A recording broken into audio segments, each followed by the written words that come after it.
Bom, vamos trazer um outro assunto aqui que chama muita atenção, é um assunto da guerra, né? A guerra em Israel, e as forças de defesa de Israel disseram nesta segunda-feira, dia 30, que nos últimos dias, mais de 600 alvos foram atacados na faixa de Gaza. Entre eles, depósitos de armas, áreas de lançamento de mísseis, esconderijos e locais de preparação utilizados pelo Hamas. Segundo os militares, Israel está expandindo as operações terrestres na região.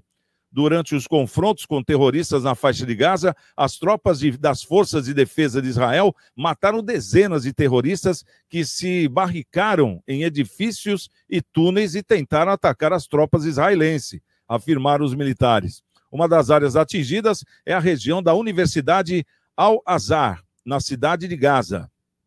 Em um dos ataques, tropas terrestres ordenaram à Força Aérea Israelense que realizasse um ataque com drones num campo de operações do Hamas, matando mais de 20 combatentes. As forças de defesa disseram ter atacado uma infraestrutura militar na Síria. Conforme os militares, o ataque foi em resposta às ações feitas no domingo, dia 29, contra Israel, a partir do território sírio. O presidente do Irã, Ebrahim Raisi, afirmou nesse domingo, dia 29, que Israel já ultrapassou as linhas vermelhas quando intensificou a ofensiva contra o grupo terrorista palestino Hamas na faixa de Gaza. De acordo com ele, a medida poderia pressionar outras partes a tomar ações. Nicolau, nesse contexto aí, a faixa de Gaza realmente está sendo massacrada. E agora entra em ação o presidente do Irã, dando essa declaração que, olha, do jeito que está, é capaz de mais gente entrar nessa guerra. Como é que você analisa essa situação aí da guerra de Israel? Olha, com muito medo e muito perigo, né? Eu entendo que a situação não está fácil, não. Seu áudio voltou a ficar ruim, Nicolau. Nossa, mesmo, que coisa. Não sei por que está acontecendo isso. Está dando uma interferência aí. Tá depois... Quer que eu saia e volte de novo? Pode ser, pode ser. Enquanto isso, eu vou passar a mesma pergunta para o Marcelinho. Então, Marcelinho, fala para a gente, como é que você analisa essa situação? Porque realmente está acontecendo um massacre ali na faixa de Gaza, em cima da população, né? Que a gente nota existe lá 2.300.000 pessoas que, de repente, estão ali, que habitam aquela região, que é justamente comandada pelo Hamas, né? O Hamas é o governo da faixa de Gaza. E a gente sabe que o Hamas, pelo emaranhado de túneis que tem lá, mais de 500 quilômetros de túneis por baixo da cidade, inclusive saiu até uma nota que o Hamas ele deixou lá já água, comida, medicamentos para mais de 3 meses, né? Nesses túneis. Então, realmente estão bombardeando a população. Será que o Serviço de Inteligência de Israel não viu que realmente estão bombardeando civis? Porque o mundo todo está falando sobre isso, né? Não é o contexto do Hamas. O Hamas, o mundo é a favor de Israel. Mas quando começam a matar crianças, que já são mais de 2.000 crianças mortas com os bombardeios, aí o negócio começa a ficar diferente, né, Marcelo? É complicado, né? Realmente a vida ficou em segundo plano, né? Tanto para um lado... Um lado foi atacado, né? É difícil, né? A gente não dá razão para o lado que foi atacado, né? Você imagina, tá lá 1.000 e tantas vidas, jovens, crianças, mulheres estupradas na frente dos seus maridos e familiares. Que razão que você dá para uma retaliação a uma ação dessa? Tem alguma razão? Não, né? Mas também não pode perder a medida, né? Não pode perder a medida, porque senão as ações ali nos túneis, eu acho que elas têm que ser pontual. O Paulinho é o nosso especialista em ações de guerra. Ele pode dar aí uma explicação. Vai chegar a vez dele, Marcelinho. Eu quero saber a sua opinião. Uma explicação mais técnica, né? Mas eu particularmente, eu entendo que, de repente, deve existir alguma forma de atacar os túneis com bombas de gás, alguma coisa assim, mas primeiro tem que fazer a inserção terrestre, né? Faça a inserção terrestre e nos túneis comecem a atacar ali com alguma coisa que entre nos túneis sem que cause um dano colateral para quem está, né, tá na terra. Olha só, né? Então, eu acho que é a hora da estratégia mesmo. E Israel é muito bom para isso, né? Muito bom para estratégias de guerra. Eles são referências, né? Em tecnologias de armamento, de defesa, entre outras, né? Então, eu acho que é importante eles, né, tentarem ver algumas formas de minimizar o dano colateral e tentar atacar diretamente o foco, né? O foco desse problema, porque esse pessoal aí do Hamas, esses terroristas do Hamas, eles estão usando como escudo a população e agora ficam embaixo de hospitais e tudo mais. Como é que você ataca uma turma dessa? Complicado, viu? Complicado. Ô, Nicolau, vamos ver o som do Nicolau se melhorou aqui, ô Marcelinho e Paulinho. Ô, Nicolau, Melhorou, agora sim. Gostaríamos de ouvir aí também o seu comentário sobre essa questão aí da faixa de Gaza, como dividir nesse momento os civis de quem é do Hamas e quem não é do Hamas, numa cidade que tem, numa região, né, que tem 2.300.000 pessoas. Então, quer dizer, é complexo isso tudo. Você acha que o Israel não tem outra medida? Tem que entrar assim com esse volume todo? Ou você acha que teria alguma outra maneira de poder rastrear os terroristas? Olha, na realidade, eles nunca vão acabar com o Hamas, né? Israel está declarando que vamos acabar, tirar da face da terra, extinguir da face da terra o Hamas. Não vai conseguir nunca. Hoje eu estava vendo um especialista falando em outra rádio de manhã exatamente sobre isso. Porque o que acontece? O Hamas não é a população da Palestina, da faixa de Gaza, não é a população. O Hamas são grupos que é composto de fanáticos religiosos com mercenários. E não vão. É muito difícil você resolver um problema, um conflito nesse nível, onde a terra sagrada é uma só, onde todos eles têm interesse na mesma terra, como os católicos, os judeus, os muçulmanos. E os fanáticos não têm conversa com eles. Fanático é fanático, o nome já fala. E eles vão continuar. Esse ódio ele existe há décadas, ou séculos, ou milênios. Então, dificilmente vão conseguir. Quem vai sofrer toda a consequência disso? Eles vão arrasar realmente com as cidades ali da faixa de Gaza e não vão conseguir, porque vão sofrer daqui a um tempo uma represália em algum outro lugar. Eles podem até se reorganizar. Por que Israel não está querendo dar trégua, ou não aceita, que nem a ONU solicitou, uma trégua de cessar-fogo? Porque eles acham que eles vão se reorganizar. E é uma verdade. Eles podem estar acuados no momento e vão se reorganizar num outro momento e vão atacar em outro lugar, vão atacar de novo, vão fazer de novo. O conflito ele tem que ser resolvido de uma outra forma, com muita política, tentar conciliar, que eu acho, eu não consigo ver, sinceramente. Você tentar resolver um conflito deles com ataque, com guerra, você não vai resolver nunca.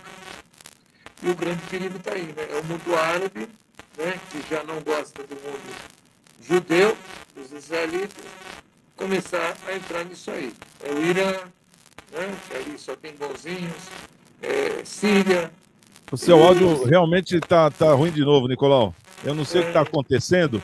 Vamos aguardar para ver se você consegue aí dar mais uma tentativa aí para tentar melhorar o áudio, porque realmente está entrando uma interferência no meio, uma chiadeira. A gente até entende o que você fala, mas o barulho é muito alto, né? Que fica acima disso. Ô, Paulinho, gostaria de ouvir aí a sua opinião, porque o Biden, né, o presidente americano, ele até comentou que, no caso, eles vão ter que dividir a terra. Né? Ele falou no seu último comentário, nessa segunda-feira, falou, olha, não vai ter jeito, Israel e Palestina vão ter que chegar a um acordo depois dessa guerra. As palavras dele foram essas, Joe Biden. Quer dizer, mudou o discurso, porque no começo apoiaremos Israel até as últimas consequências, e agora já está pedindo justamente que abaixem os ânimos, né, no caso Israel e também a Palestina, para que não tenha aí uma guerra, terceira guerra mundial, porque essa aqui é a questão, e falou, olha, o certo é vocês baixarem a bola, todo mundo, acabar essa guerra, para a gente sentar, tanto no caso Israel quanto a Palestina, os líderes, eu vou até fazer a intermediação, para que vamos dividir a terra, para chegar num acordo e num consenso, para acabar com essa briga de uma vez por todas. Você acha que essa declaração do Biden, ela realmente vai trazer a paz? Porque é o que o Nicolau estava falando, é o que a gente sabe também. Essa guerra, quer dizer, vai vir depois outra guerra e cada vez ficando pior e cada vez os grupos terroristas se estruturando cada vez mais para justamente pegarem a Israel, né? Que, por sorte, sempre tem um apoio aí dos Estados Unidos. Mas a gente está vendo uma geopolítica querendo mudar em todos os contextos. E a preocupação também é o futuro, né? Como é que você vê essa questão aí? Você acha que isso é o certo? E essa questão desse massacre que está acontecendo na faixa de Gaza também, Paulinho? Nossa, Thiago, o problema lá nunca foi terra. A realidade é essa, né? Se a gente for voltar na história, na época da criação do Estado israelense, em 1948, pela ONU, Israel tinha 20% do território e Israel aceitou aquela divisão. Quem nunca aceitou aquela divisão foi o mundo árabe, né? Que não aceitava o Estado de Israel sendo colocado ali. Então, teve aquelas guerras, aí o que aconteceu? As guerras, Israel ganhou as guerras e foi anexando territórios. Mas a faixa de Gaza mesmo foi devolvida para os palestinos em 2006, se não me engano, foi devolvida toda a faixa de Gaza. Então não existia até a kibbutz, existia assentamentos israelenses na faixa de Gaza, que o exército israelense tirou o pessoal de Israel lá à força. Teve choradeira, atacaram os soldados israelenses, os próprios israelenses atacando os soldados israelenses, mas tiraram toda a população israelense que morava na faixa de Gaza. Então aquele território foi devolvido 100% para os palestinos, né? Então a história, o problema não é territorial ali, não é território. É que nem o Nicolau falou bem, você está lidando você não está lidando com o Estado constituído, você está lidando com fanáticos religiosos. É completamente diferente. Eles são grupos terroristas que vão se alocar em determinados outros países ou nações que vão dar resguardo para eles, e com certeza eles vão voltar a atacar, vão se reagrupar. O problema não é esse, o problema também não é dinheiro, porque o Hamas, segundo informações que tem, eles têm um faturamento de $1 bilhão por ano. Então, tem muito dinheiro que é enviado por Hamas, dinheiro enviado do Catar, dinheiro enviado da Síria, dinheiro enviado o próprio Emirados Árabes, tem emir lá nos Emirados Árabes que acha que a causa do Hamas é uma causa legal. Então, há muita doação por Hamas, e esse dinheiro não é revertido para a população. Agora, você imagina com $1 bilhão, o que você poderia fazer para essa população, né? Criar aí hospitais, creches, escolas, orfanatos.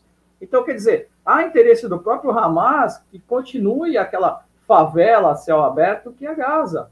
Então, Gaza não tem um desenvolvimento social, não tem um desenvolvimento... Não é porque Israel tranca, que nem a imprensa muitas vezes ocidental quer mostrar, que Israel tranca os palestinos naquela região. É mentira isso. Há essa pobreza social porque o Hamas não deixa o desenvolvimento social entrar. Não há interesse nisso. E esses ataques que estão acontecendo agora com mais ênfase de Israel é porque o sistema secreto de Israel detectou que ainda o Hamas ainda tinha mais de 15 mil foguetes estocados. Na sexta-feira foi dado esse alerta aí do sistema do Serviço Secreto Israelense. Então, eles não tinham condição. Se esses foguetes fossem lançados, vamos supor, de uma vez só para Israel, o Iron Dome não tinha condição de detectar todos esses foguetes. Ele ia ficar saturado, ia cair. Então, o que acontece? Israel lançou essa contraofensiva aí, meio que urgente, sobre algumas áreas aí que o pessoal em campo detectou que estavam aqueles foguetes, né? Infelizmente, é o que eu sempre falo, a população civil é a que mais sofre, é o que mais aparece. Mas aí o que está mostrando a jornalistas ocidentais é o lado que está acontecendo lá em Gaza. Mas o terror que aconteceu matando lá 1.600 pessoas lá no ataque terrorista do Hamas, ninguém quer mostrar. A realidade é essa. Os bebês que foram degolados, as mulheres que foram mortas, estupradas, pessoas que foram queimadas vivas. Isso o embaixador israelense mostrou na ONU uma parte do que aconteceu, para não ficar só uma versão da imprensa ocidental mostrando o que está acontecendo. Na guerra, existe muita guerra de narrativas aí, que nem o nosso espectador colocou bem aí. Então, o Hamas fala uma coisa, Israel fala uma coisa. Na realidade, quem sofre mesmo é a população civil. Mas, infelizmente, ou felizmente, Israel fala, que eu já falei aqui, ele avisa com 24 horas de antecedência os lugares que vão ser bombardeados. É o único país do mundo que manda panfleto, que manda SMS, que avisa o lugar. Mas está sem internet lá, Paulinho, SMS não adianta nada. Não, mas é jogado panfleto, Santiago. É avisado, entendeu? Passa-se o alto-falante avisando. Então, quer dizer, Israel avisa que vai ser bombardeado tal localização. A pessoa não sai, não é por culpa dela também, não é isso. O Hamas obriga a população a ficar em casa. Tem relatos de palestinos que falam que as pessoas são trancadas dentro do seu apartamento, dentro das suas casas, que não deixam eles saírem de casa para se abrigar em outro lugar, para servir exatamente de escudo humano essa população. Então, é muito complicado, é que nem o Nicolau falou no começo, a população palestina não é o Hamas. O Hamas são um grupo extremista religioso que tá fazendo aquela população, infelizmente, de refém. Ô, Nicolau, vamos ver se seu áudio melhorou aí para você dar uma continuidade, só para a gente encerrar esse assunto. Melhorou. Se nos dois lados tem os seus bonzinhos, por que não deixa, então, Israel não deixa fazer o corredor humanitário, né? Para que as pessoas que estão lá sofrendo e levando bomba na cabeça, pelo menos tenham o que comer e o que beber. Precisa a ONU entrar no meio, precisa todos os países fazerem um bloco para pedir que seja feito esse corredor humanitário. E numa questão que o Paulinho falou, eu concordo plenamente, porque isso aí não é questão de terra, é questão de ideologia. Então, os dois estão querendo um acabar com o outro, essa é que é a grande verdade, né? Mas por que de repente não tem a civilidade nesse contexto de guerra, já que a gente sabe que mesmo na guerra existem regras? Não, veja bem, se fosse uma guerra, existiriam regras. Só que não é uma guerra. Na verdade, é um ataque de um grupo terrorista que ataca indiscriminadamente. Você vê, esses dias eles jogaram em Israel, conseguiram interceptar 4 drones. O 5º drone não conseguiu interceptar, estava direcionado em cima do prédio residencial. Não existe critério. Ali pega para capar, como a gente fala, né, vulgarmente falamos, pega para capar, não tem? Não tem lógica, né? É que nem você chegar para um louco, né? Vou te dar um exemplo: você chegar para um louco e tentar colocar o louco na sua razão. Não existe razão. Então, assim, ou vai haver uma intervenção na faixa de Gaza, ou seja, exército do tipo dos Estados Unidos, exército muito poderoso, que entre e tome conta do país, como eles fizeram com o Iraque, num determinado momento. Foi da época do Bush, né? Do Bush filho, que ele achou que mataram lá o Saddam Hussein. Ou eles fazem daquele jeito, ou não vai ter solução. Esse negocinho de ficar jogando bombinha lá na faixa de Gaza, Israel, e não vai adiantar. Vão matar mais civis, vão destruir o país e não vão resolver. O único jeito... E você vê o caso do Iraque, né? Os Estados Unidos saiu de lá do Iraque agora, você viu o que está acontecendo lá, né? Estão decapitando mulheres, apedrejando, voltou tudo atrás. Então, a única solução que tem, porque o partido ganhou a eleição, tentaram fazer uma democracia. Não funciona a democracia nesses lugares. Não funciona porque a célula de votação é assim, ó. Você vai votar no Hamas? Claro que sim, lógico que sim. Então, não existe, né, Paulo? Existe democracia, existe errado? Não tem. Eu tenho na Síria, na revolução que teve na Síria, o Salam, que é aquele que nós temos abrigo aí pela Antioquina, Ele falou que as pessoas na Síria, na Revolução, é assim, eles param a pessoa na rua e falam, você vem com a gente. Se a pessoa fala que não, é um tiro na cabeça na hora. Então, assim, qual é a lógica que você quer que tenha nisso aí? Não existe. Foi assim, Nicolau, que o Hamas chegou ao poder, né? Para tirar o Fatah. Antigamente era o Fatah, do Yasser Arafat, que estava no poder. O Hamas, ele fazia esse tipo de coisa. Pegava as pessoas, você não vai votar no Hamas? Matava a população. Ou é comigo ou não é. É assim que funciona. Então não tem lógica, Santiago. Não existe lógica. Eu acho que a única solução é fazer semelhante ao que foi feito no Iraque. Invadir o país, tomar conta e colocar o exército americano lá, seja qual for. Não pode ser de Israel, tem que ser um neutro, ou exército americano, ou um acordo que exista lá com a Rússia, para ter um equilíbrio. Um toma conta de uma parte e da outra, sim. Aí eu acredito que consiga acabar com esses conflitos. E eles fiquem lá por muito tempo. Por muito tempo. Caso contrário, vão destruir tudo, vão matar gente pra caramba. O Hamas não está nem perto lá, a turma do Hamas não deve estar nem por ali.